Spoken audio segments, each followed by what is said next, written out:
that the reality is we're every bit and have the services that you may also need, and we're just happy to help you. Please take advantage of it. So, God bless you all. Thank you all for being here. All right, we're good?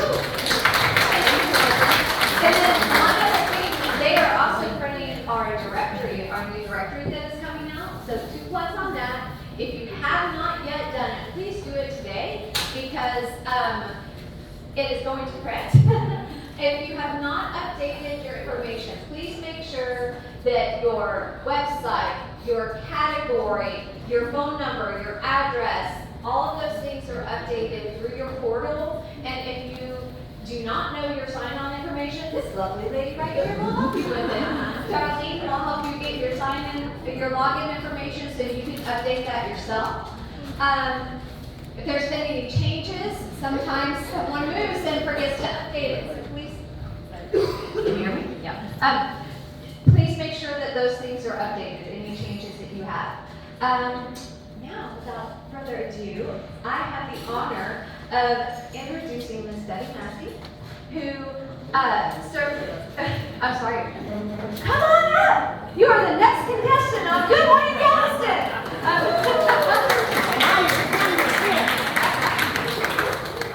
We are the winners by being able to hear you this morning because you're such a plethora of information. We adore you. Give me that microphone now. Good morning.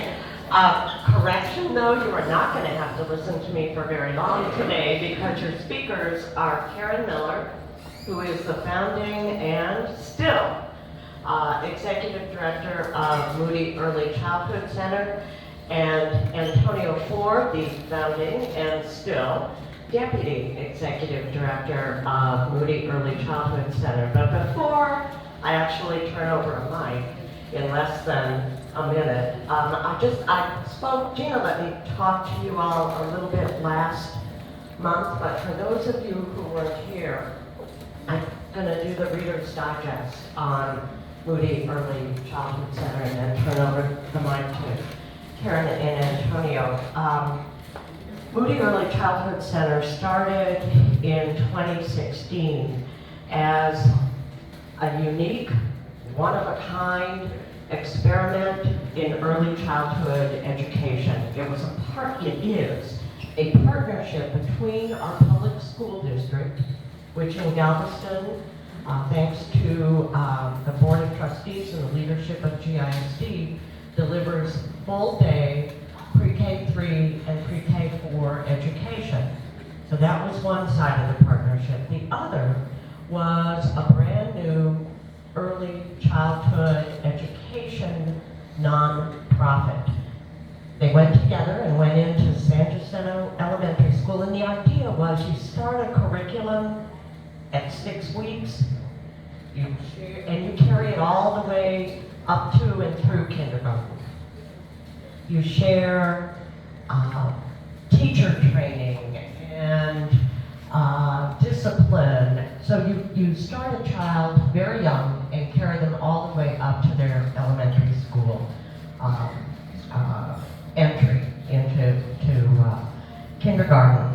So anyway, opened in the fall of 2016 with significant support from the Moody Foundation, the United Way, the Permanent Endowment Fund at Moody Church, the Kempner Fund, the Ippolito family, the Del Papa family, the Mary Moody Northern Endowment that I work for, Ryder Family Foundation, Satcher Family Foundation, Grant Family Foundation, Philanthropy in Galveston. And we just entered our 7th year of operation last fall. 100 infant and toddlers, 120, 130 pre-K kids. It is the only nationally accredited early learning center in Galveston County. It is one of 2 Texas Rising Star, 4-star centers on the island. It is the first and I think only Texas Education Agency early learning center for infants, toddlers, and pre-K kids. It is actually an in-district charter school within GISD. And Leonard, where are you, Leonard? There we are. Voted the best preschool on Galveston Island by So thank you, not by the baby, but for the baby. Anyway, at some point, I will come back and talk more, but right now, I'm gonna shush and turn the microphone over to Karen and Antonio, who, along with their incredible team, are making this happen for Galveston's littlest learners.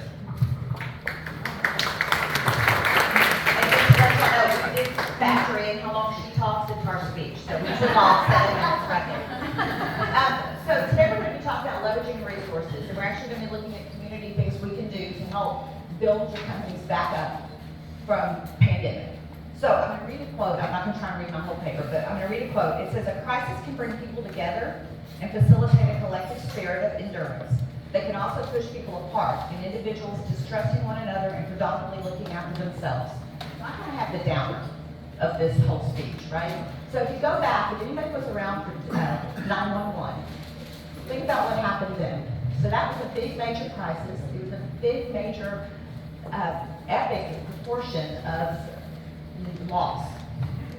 And when it happened, think about how everybody rallied together, right? Everybody got together. I don't know if y'all knew this, but flag sales skyrocketed. The day after 9/11, 250,000 flags were sold. People had flags on their shirts. We had flags on our boxer shorts, our socks. We wore pins, and they were hanging off of our cars. And it brought everybody together as a nation. Now go to COVID. Right, once again, we've got this massive, epic, a huge global proportional pandemic. And what happens? Well, now we've lost all our social connectedness, right? Community engagement plummeted. 250 million people were pushed into poverty. Just on that one thing. So we're trying to now come out of COVID, right? So that COVID spurred something called the big resignation, the big reshuffle, the great reshuffle, and the big quit. All these people that got to go home decided all of a sudden, oh, well, I'm going to relook at my life and what I want to do. We, as businesses, have to go back through and try and figure out what we're going to do to try and entice people to come back. So we had to start looking at our models again. We had to start trying to figure out what we were going to do. 4 million people in the United States decided to quit their job. The South led that by 2.9%. So trying to find people to come back to work, and us as child care, we didn't have the luxury, I hate to say luxury, that's not nice. Weren't able to shut down. Betty and my board, we had 2 weeks to reshuffle. So we shut down for 2 weeks, but then we reshuffled into the pandemic center. And we started working with the hospital, trying to help them with their students or their kids. Every time that we were able to do that, a lot of services industries didn't get to do that. All of a sudden, all your clientele couldn't come to you anymore, and you had to figure out what to do. Okay, so we're going to stop there, and we're going to think about now, who is your workforce? This is the first time ever that we have 5 generations actually working in the workforce. You have traditionalists. These are people born up to 1945, I believe. Those traditionalists are the people who they've had one job, one career, their whole entire lives. They're they're loyal. They like handwritten notes. You know, these are my parents. You know, they don't understand emails and text and all that. Then you go to the next generation. You go to baby boomers. The baby boomers, you know, they're loyal. They can have one career their whole life. They like a little more traditional, and they like to be respected. Right? You've got Gen X. I was saying I'm kind of on that full moon rising of baby boomers into Gen X, because I'm like 2 months into the Gen X generation. We hate meetings. We like them formal. I can great in a small group. I can take you guys around. I can sell y'all my neck and sit. But up like this, I am nervous as hell. This is not what we do.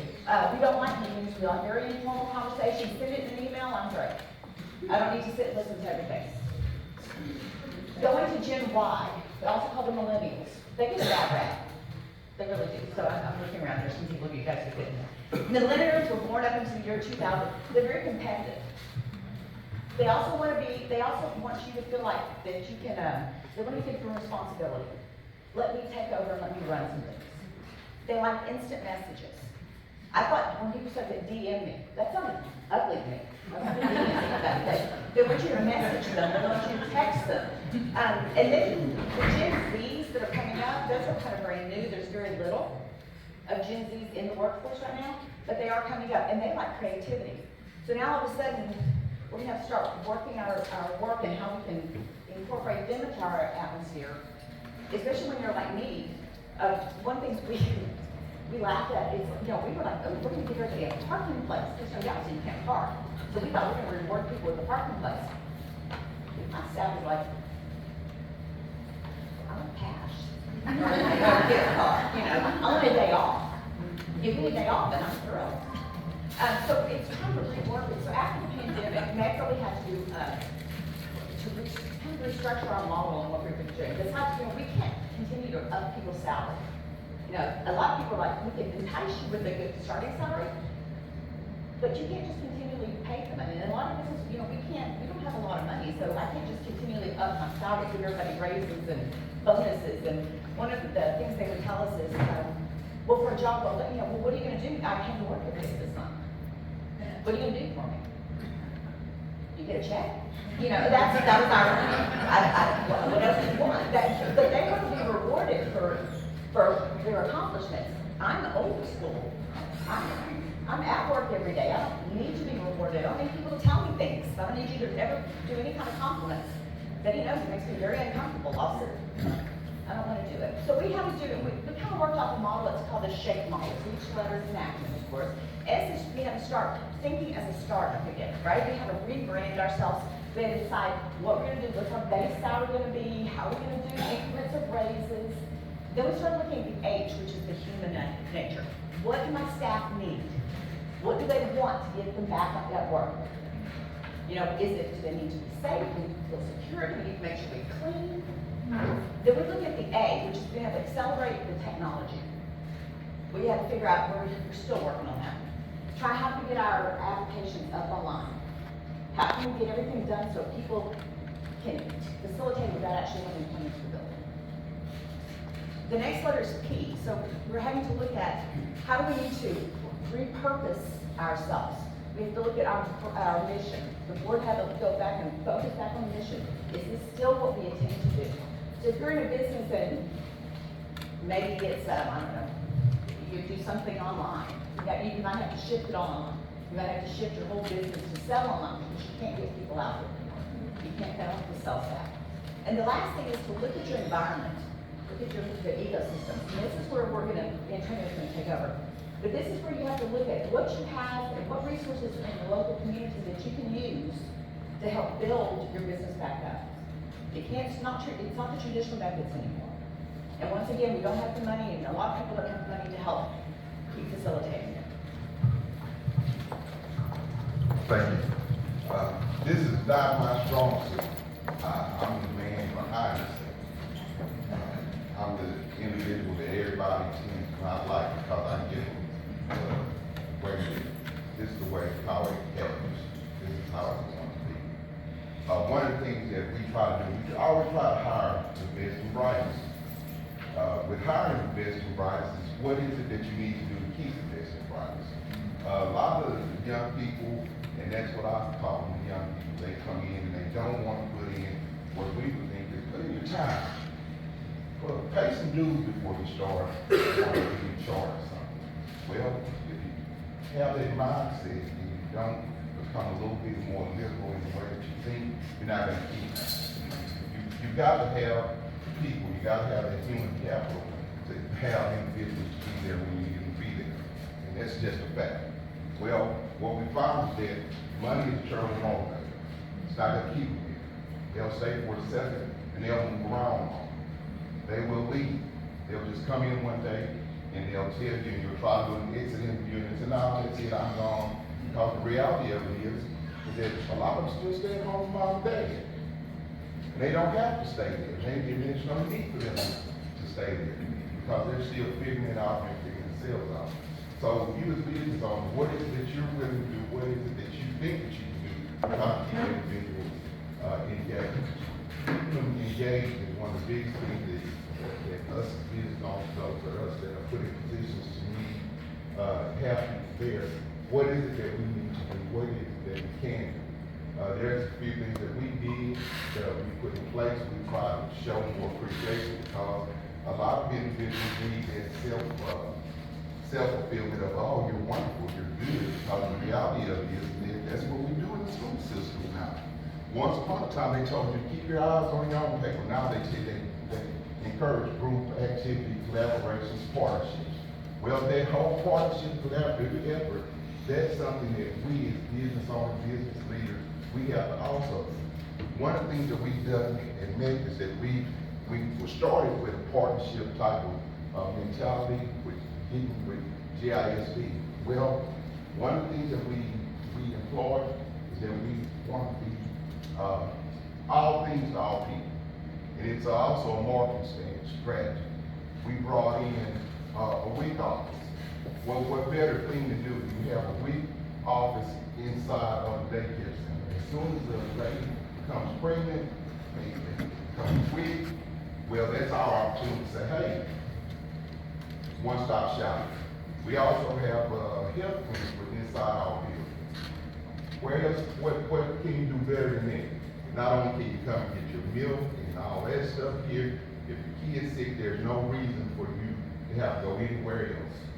I encourage each and every one of you, talk to the people that are around you, see what they do. If you have some additional space in your business, maybe you can talk to somebody and you guys can work out something where it's bundling. What can you do where your patronage, your people that have come to see you, where they can do more at one place than they can do going here and there.